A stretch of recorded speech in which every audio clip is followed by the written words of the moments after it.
Have you ever found yourself emotionally attached to someone so deeply that no matter how much time passes, you just can't let them go? You try to move on, you distract yourself, you pray for clarity, but your heart keeps pulling you back. It feels confusing. Sometimes it's painful, and you wonder, why would Allah let me feel this way if it's not meant to be? What if I told you that your attachment isn't random, that Allah, in His infinite wisdom, has allowed this connection, not to break you, but to build you, to awaken something within you that would have remained buried otherwise? In this video, we're going to explore the deeper spiritual reasons why Allah keeps your heart tied to someone, even when it doesn't make sense. And once you understand this, your entire perspective on love, pain, and divine wisdom will change. Point 1. Divine wisdom behind attachment. There are moments in life when we find ourselves emotionally attached to someone in a way that seems beyond logic or control. Despite the pain, distance, or even clear signs to move on, the heart remains tethered. In Islam, this isn't viewed as a random emotional occurrence. It may be part of Allah's divine plan for your spiritual journey. Allah, in His infinite wisdom, knows the hidden reasons behind every connection we form. The attachment you feel might be His way of directing your soul toward a deeper understanding of yourself, your emotions, and your purpose. It could be a sign that there is something within you that needs healing, and this person plays a role, knowingly or unknowingly, in triggering that process. Sometimes, the person you're attached to becomes a vehicle through which Allah brings important lessons into your life: humility, compassion, or the ability to forgive. Through them, you may learn the limits of your own strength, the depth of your sincerity, or the extent of your dependence on people instead of Allah. Allah does not place anything in your heart without reason. Emotional attachment can be a way to redirect your focus from the dunya, world, back to your Rabb, Lord. It's in the moments of confusion, longing, or emotional struggle that many people turn to dua, seeking clarity and peace from Allah. And in doing so, they begin to discover that no one can fill the void except the one who created it. What feels like emotional vulnerability is often a carefully designed moment of spiritual awakening. Allah might be showing you that the heart is safest when it's anchored to Him, not to people who were never meant to carry it. Point 2. A test of faith and patience. Emotional attachment can often be one of the most intense trials a believer goes through. It's not just about missing someone, it's about how that longing tests your faith, your ability to wait, and your willingness to surrender to what Allah has decreed. When you're emotionally connected to someone, your heart is constantly in a state of hope, fear, or confusion. This becomes a powerful test of sabr, patience, and trust in Allah's timing. One of the most difficult aspects of this test is the uncertainty. You may wonder if holding on is right, or if letting go is what Allah wants from you. In that confusion, your soul is being refined. Every tear you shed, every silent prayer you whisper, every time you choose not to act on impulse, these are all moments of growth. They are silent acts of worship that no one sees but Allah. This attachment may also test where your heart truly rests. Do you find peace only when that person is around? Or are you able to ground yourself in the remembrance of Allah even in their absence? Allah might be using this emotional bond to teach you that love, when not anchored in Him, becomes a source of instability rather than strength. Moreover, this trial often exposes how much control we try to exert over our own lives. When things don't go according to what we imagined, the pain forces us to release that control and admit Ya Allah, I leave it in your hands. That surrender is the essence of tawakkul, true reliance on Allah. In the end, emotional attachment as a test isn't meant to break you, but to elevate you, to purify your intentions and bring you closer to the one who created your heart in the first place. Point 3. A mirror for inner growth. Sometimes, the person you feel deeply attached to isn't meant to complete you, but to reveal you. Emotional attachments have a way of acting like mirrors. They reflect parts of yourself that you may not have noticed or understood before.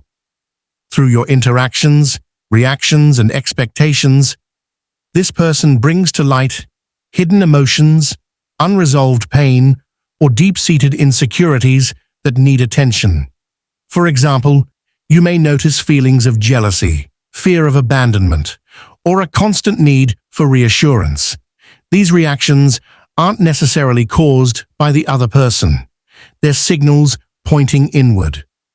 Allah may be using this bond to help you become aware of wounds you didn't know existed. Instead of ignoring them, He wants you to acknowledge and heal them with His help. Growth often begins with discomfort. When someone touches sensitive areas of your heart, perhaps unintentionally, it can spark deep reflection. Why do I feel this way? Why does their silence affect me so much? These questions are not signs of weakness. They are invitations to grow. Emotional attachment can be the doorway to becoming more self-aware, emotionally intelligent, and spiritually mature. Moreover, this person may challenge you in ways that develop character, teaching you to be more forgiving, more understanding, or more honest with yourself. You might not have learned these lessons without the emotional intensity of the connection. In Islam, personal development is deeply tied to self-awareness. The Prophet Muhammad, sallallahu alaihi wasallam, said, "He who knows himself knows his Lord." By learning about yourself through the reflection of another, you're also uncovering deeper layers of your relationship with Allah. In the end, that person may not stay in your life, but the growth they triggered will stay with you forever, becoming a means of nearness to your Creator. Point 4. A reminder to return to Allah. One of the most powerful outcomes of emotional attachment is how it can draw a person back to Allah. In the depths of longing, confusion, or heartbreak, many people find themselves turning to prayer with a sincerity they've never experienced before. That emotional pull toward someone becomes a spiritual push toward the Creator. What might feel like emotional pain is often Allah's mercy in disguise, gently guiding your heart back to Him. When the heart becomes too attached to someone, it begins to feel anxious, unstable, or even restless. That's because it's seeking peace in something that was never meant to provide lasting security. Allah, out of His love and wisdom, allows that discomfort so you can remember where true peace comes from. Verily, in the remembrance of Allah, do hearts find rest. Quran 13:28. Sometimes, it takes a broken attachment to remind us of that truth. Many people rediscover their relationship with Allah when a person they deeply cared for becomes distant or unavailable.